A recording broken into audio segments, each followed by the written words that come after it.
به نام خداوند بخشاینده مهربان. سلام و رحمت خدا به شما برادران و خواهران عزیز.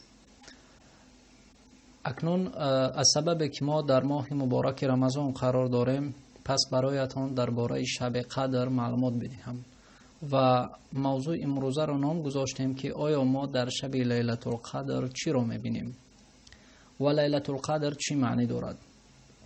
لیلة القدر امام زخری و امام وراق گفتند که قدر به معنای شرف، عزت و منزلت می باشد. یعنی هر کسی که در شب قدر خواب نرفته، شب زنده داری کرده، خداوند را عبادت کند و به تلاوت قرآن مشغول شود، پروردگار به او عزت و شرف یعنی آبرو می دهد.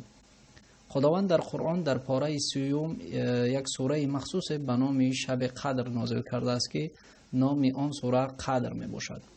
خداوند در قرآن در سوره قدر در آیت 1 می فرماید ما قرآن را در شب قدر نازل کردیم. پس معلوم می شود که در شب قدر قرآن کریم به زمین فرو فرستاده شد از جانب پروردگار عظیم الشأن. آیا می دانیم که این شب چی قدر است؟ یعنی شب قدر چی شبی است؟ خداوند در قرآن در سوره قدر آیت 3 می فرماید شب قدر بهتر است از 1000 شب. یعنی هر کسی که عبادتی که در شب قدر میکنیم از عبادت 1000 شب بالاتر است. یعنی که 1000 شب برابر است به یک عمر انسان، برابر است به 83 یا به قول به 84 سال برابر است. هر کسی که شب قدر را عبادت میکند، پس الله متعال در نامه اعمال او عبادت یک عمره یعنی عبادت 84 ساله را کتابت میکند. عزیزان من، شب قدر به دو چیز مهمی را برای ما میدهد. یکم در نامه اعمال ما عبادت 1000 شب نویسانده می شود. دوم تمام گناهانت بخشیده می شوند. از ابو هریره رضی الله عنه روایت است که میگوید پیامبر صلی الله علیه و سلم فرمودند هر کسی که در شب قدر برای نماز خواندن برخیزد، پس تمام گناهان او بخشیده می شوند.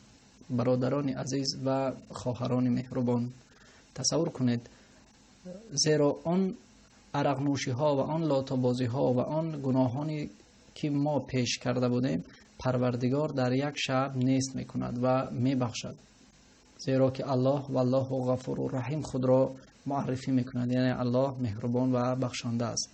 پس چرا در شب قدر خواب می کنی؟ چرا تا سحر بیداری نمی کشی؟ مگر راحت می خواهی؟ پس مرحمت یک شب عبادت کن، پس گویا که تو 1000 شب عبادت کرده باشی. آیا از این تحفه کلان در نزد پروردگار دیگر وجود دارد؟ البته نه. آیا می دانید که شب قدر کی به نزد ما می آید؟ یعنی در شب قدر کی نزد ما حاضر می شود؟ خداوند در قرآن در سوره قدر آیت 4 می فرماید در شب قدر جبرائیل همراه ملائکه ها به زمین می آید. پس هر کسی که به عبادت مشغول باشد، پس به او رحمت خدا را می رساند و تقدیر نیک را برایش می نویساند. تقدیر را تنها ملائکه ها می نویسند، نه اینکه جبرائیل. عایشه رضی الله عنها به سوی پروردگار به پیامبر خدا صلی الله علیه و سلم گفت ای پیامبر، در شب قدر ما چی دعا کنیم؟ بسیاری از برادرهای هستند که سوال میکنند که شب قدر آیا دعای مخصوصی دارد؟ پس از این حدیث میفهمیم.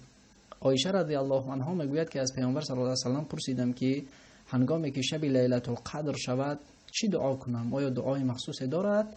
پیامبر صلی الله علیه و سلم گفت در شب قدر این دعا را بخوان: اللهم انک عفو تحب العفو فاعف عنا. ترجمه: خدایا تو بخشنده هستی و بخشیدن را دوست می‌داری، پس گناهان ما را ببخش. این دعا در کتاب تفسیر معارف القرآن و در تفسیر قرطبی آمده است.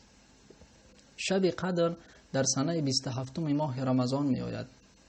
اکنون ما از کجا می دانیم که شب قدر آمده است؟ شب قدر دارای نشانه های زیرین می باشد. در شب قدر وقتی که به آسمان نظر کنیم، آسمان صاف و بی غبار است. نشانه دیگرش این است که ستاره ها در این شب روشن‌تر و در آسمان یک روشنی خوب نمایان است، مثل شب‌های ماهتابی. بعضی مردم و یا بعضی زنها میگویند که من در شب قدر بیرون برآمدم، پس ریشه درختان را از بالا دیدم. و یا بعضی میگویند که هر کسی که این شب را بیند پس تیز دعا کند، پس خداوند به او طلا یا پول میدهد. یا اینکه بعضی ها میگویند که من در شب قدر به بیرون برآمدم، دیدم که دنیا چپگردان است. همه این سخنها دروغ هستند برادرای خواهرای عزیز. پس شما باور نکنید. در شب قدر فقط رحمت الهی و بخشش گناهان است و دیگر چیزی دیگری را نمیبینیم. در این شب باید پس از نماز خفتن تا برآمدن طلوع آفتاب خواب نکنیم، یعنی باید عبادت کنیم. آیا میدانید که دیگر کتاب ها کی نازل شدند؟ ابوذر غفاری رضی الله عنه میگوید پیامبر صلی الله علیه و سلم گفتند که کتاب قرآن در شب 27 رمضان نازل شده است و کتاب تورات در شب 6 رمضان نازل شده است و کتاب انجیل در شب 13 رمضان نازل شده است و کتاب زبور در شب 18 رمضان نازل شد و صحیفه های حضرت ابراهیم علیه السلام باشد در شب 3 رمضان نازل شد. پس ببینید که چقدر یک ماه پربرکات هست که تمام کتاب های آسمانی در این ماه نازل شدند. خواهران و برادران عزیز، در این شب دری بخت تو و آرزو و هوس تو را پروردگار برآورده می‌گرداند.